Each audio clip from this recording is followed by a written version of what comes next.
Moon Map, your journal journey.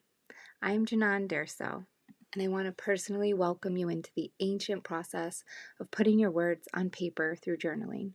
This simple gift of internal work is an essential external expression and a divine way to connect with yourself.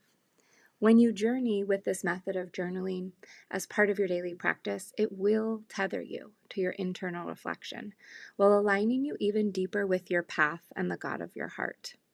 I invite you to start a new journal or notebook devoted to only this process and begin tracking each cycle and record your growth in one book. Feel free to add in your individual moon bleeding cycle or other remarkable breakthroughs.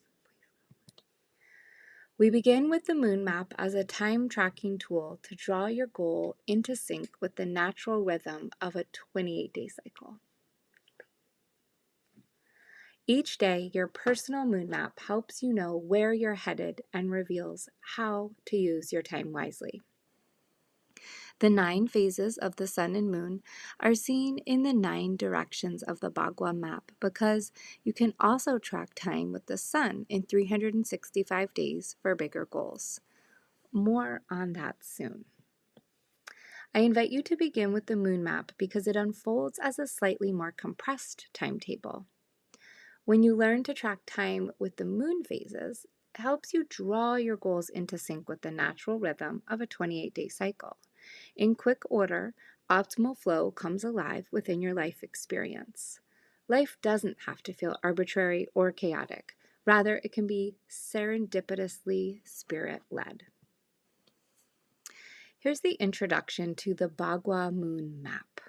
You stand in the center of the Bagua. You hold your compass rose for your directions to unfold. When you hold your compass, you also hold your potential to show up each day. Broadly put, your compass helps you reclaim your connection to time in the center of your life's Bagua. So picture this. Your personal birth coordinate points on Earth start you into time. Imagine it as if someone drops your newborn self a compass rose. This compass rose is personally designed for your soul's purpose. As we cover the rest of the material in this system, anchor yourself to the simplicity of holding your compass. Feel its weight in your hand as you journal on and claim your potential to show up each day.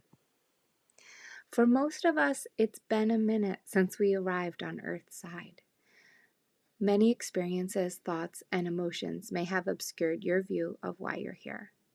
This process brings you back to that vertical alignment with God's voice, not the ego's voice. Reconnecting with your compass rose helps you reclaim your connection to time in the center of your life's Bagua.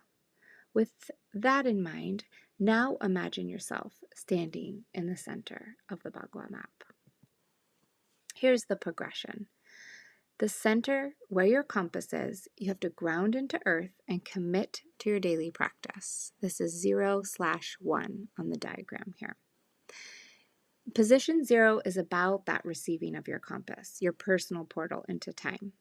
Then you move from 0 to 1, which represents the beginning of another cycle with pure potential. In position 1, at the center direction, the earth element, this position is in the visual shows the seed, and it is even with the horizon. The horizon represents that we are all equal and in this together. You begin the next round of goal setting for 28 days. From here, you go to steps 2, 3, and 4, and these are in the north direction. When you go beneath or below the horizon and into the north, you connect with your why in step 2, your foundational values, and your soul purpose in step 3. And then in phase 4, this is where you access knowledge of your essential self, not your ego self, and you develop a spiritual relationship of sight and truth.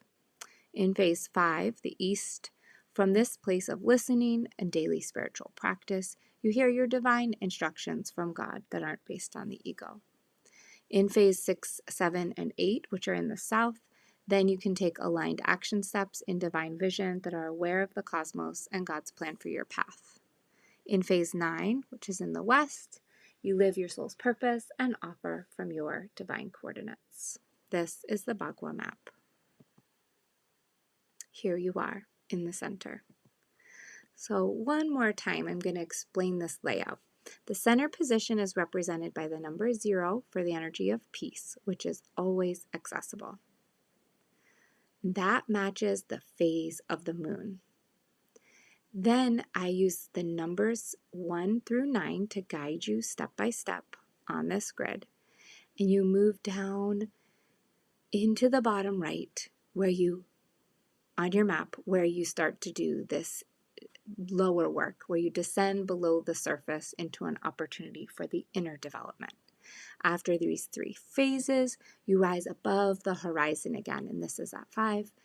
Then you go into the higher energy of outward expression, soaring in the sky, 6, 7, 8. And then finally you land even with the horizon and back. That's at 9, and then back into the center. And so that's the way the layout goes. The dependable nature of the moon assists you to track time in 9 phases over the course of 28 days.